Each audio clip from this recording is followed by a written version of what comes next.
Hi friends, I am back and आज हम आपसे डिस्कस करेंगे पिछले एपिसोड के कंटिन्यूएशन में जो चीज़ें हमने बताए थे नेक्स्ट एपिसोड में कवर करेंगे।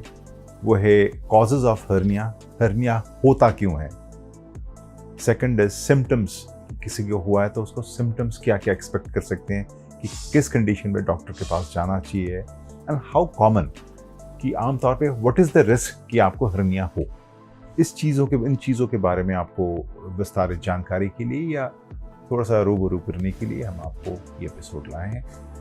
नाउ ये इमेजिन करिए how common A hernia is. It is very common because आपके लाइफस्टाइल, आपके डेली वर्कआउट शेड्यूल, आपके डाइट, आपका वेट गेन, ये सारा फैक्टर्स आ जाता है कॉमन मैन को हर्निया एक्वायर करने के लिए। इनफैक्ट अगर आपको सर्जरी पहले नहीं भी हुआ है या कोई और फैक्टर्स जिससे हर्निया का होना ज़्यादा कॉमन है वो नहीं भी हुआ, तब भी आपको हर्निया हो सकता है अगर आपका लाइफस्टाइल, डाइट या रैपिड वेट गेन हुआ है, या if you have tried out different methods of weight loss suddenly, कि आपने सडनली कुछ वेट्स लेना शुरू कर दिया without toning your muscles, core पे ध्यान नहीं दिया एंड कोर पे वेट ज़्यादा आ गया, तो डेफिनेटली जो वीक पॉइंट्स है वो गिव अवे कर जाता है, and that is when you develop a hernia and that is when you seek opinion of A doctor. So it is very common. Also the fact कि transplants का incidence बढ़ गया है, पहले जितने होते थे उससे कई ज़्यादा ट्रांसप्लांट सर्जरीज होता है। In fact, with the growing incidence of transplant and complex abdominal surgeries, incidence of hernia in these populations have also increased because these operations have longer scars and difficult recoveries. So, जो scar tissue होता है, that is a weak tissue, and उनमें chances of hernias are more. So, the symptoms जो hernia होने के बाद आपको होता है, usually एक lump feel होता है। lump जहाँ पे hernia होता है, because like I said in the previous episode, it is likened to a truck tire getting worn out. जैसे हमारे कपड़े फट जाता है तो हमारे अंदर का स्किन दिखता है, सिमिलरली हमारे मांसपेशिया से कवर हट जाए तो इंटेस्टाइन्स बाहर आने की कोशिश करता है। तो सबसे पहले जब इंटेस्टाइन्स बाहर आएगा आपको एक लंप फील होगा। लंप जो खांसने से या एक्सर्शन से वो बढ़ जाता है और लेटने से वो अंदर चला जाता है। वो कहीं भी हो सकता है, ग्रॉइन में, एब्डोमेन में, कहीं भी फील हो सकता है। हालांकि इंटरनल हर्नियाज में जैसे पोस्ट बेरिएट्रिक सर्जरी आपको हर्निया हुआ या कोई इंटरनल एब्डोमिनल सर्जरी के बाद आपको हर्निया हुआ, उसमें आपको इंटेस्टिनल ऑब्स्ट्रक्शन या पेट में तनाव फील होगा, या बीच में पेट कुछ खाने के बाद आपको फील होगा कि पेट फूल जाना।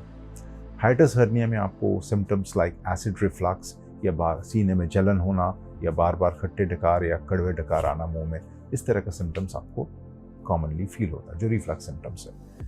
सो आमतौर पे this is the most common thing that a patient feels. Now, the third thing and the most important thing is what causes a hernia. आपको किस चीज़ों के बारे में सतर्क रहना चाहिए ताकि आपको हर्निया ना बने। That is most important. देखिए, हर्निया बनता इसीलिए है क्योंकि आपका लाइफस्टाइल, आपका बॉडी वेट सडनली बढ़ जाता है in comparison to your exercise, in comparison to your muscle tone. आपने ओवर एक्सर्ट कर दिया।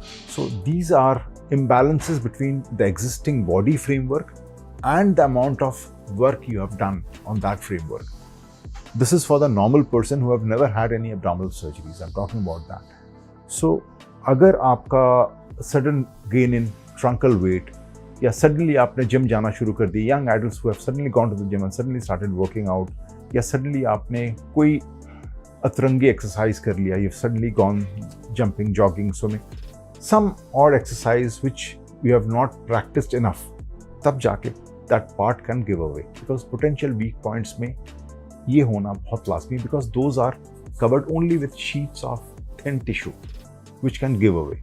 That doesn't mean you should not exercise. Yes, you definitely should exercise, you should tone your muscles before you go into weights. Gym में जाके पहला दिन ही आप या दूसरा दिन ही आप वेट लेना शुरू कर दें, that is not to be done. You should go slowly. That is for the normal population. Suppose somebody has had an abdominal procedure with long scars या with difficult scars at difficult positions, then you should wear a corset or a belt, or you should follow your doctor as to how these scars need to be protected so that आगे जाके वो stretch होके उसके अंदर से hernia ना बन जाए. So you should consult your concerned doctor who will tell you accordingly what is to be done. But in all, I can say that उनमें एक first 3 months after the procedure उसको एक proper pressure garment से protect कराना, and subsequent to that you should ensure कि normal जो muscles है आपका वो ठीक से develop करे ताकि उस पे जो framework of collagen या healing tissue बने वो इतना strong हो कि वो give away ना करे. अगर wound में infection हुआ है, you should be more careful because infections in a wound can again lead to hernia later on in life. If you have had reflux symptoms, reflux उन्हीं को होता है again जिनका weight ज़्यादा होता है, so you should be careful about that. Cigarette smoking, one of the most common cause of reflux. Quit smoking. Alcohol consumption, minimize that. So in all, a healthy lifestyle with exercise goes a long way in prevention and protecting the hernia. So I hope you've liked the small little things which we discussed today. And if you like this episode, do not forget to subscribe us and continue sharing us with your friends. Thank you.